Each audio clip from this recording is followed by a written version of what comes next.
তো এখানে কিছু বিল সামনে আনা হয়েছে এবং এগুলা অধ্যাদেশকে কেন্দ্র করেই হয়েছে বলে আমার ধারণা। আমরা এই বিষয়গুলো আগের যে নোটিশ পেয়েছিলাম তার সাথে মিলিয়ে আমরা দেখলাম যেগুলো ল্যাপস করা হয়েছে প্রস্তাবনায়। আইনমন্ত্রী কিছু বলবেন, বলুন।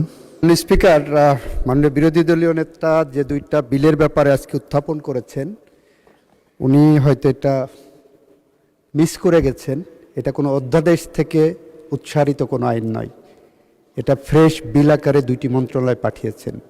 এই দুটি বিল 133টা অধ্যাদেশের অন্তর্ভুক্ত নয়, ফলে এটা ফ্রেশ বিল আকারে আসছে। আর উনি যে একটা আলোচনার কথা বলেছেন 133টা অধ্যাদেশের বিষয়ে আপনাদের সামনে যখন আসবে তখন উত্থাপন করব। ওনারা যেটা বলছেন আমরা ল্যাপস করেছি, কোনোটা হেফাজত করা হচ্ছে, আমরা পরবর্তীতে বিল আকারে অধিকতর যাচাই বাছাই করে আপনাদের সামনে সেগুলো আনব মাননীয় স্পিকার। সেটা যথাসময়ে উত্তর দেব আমরা।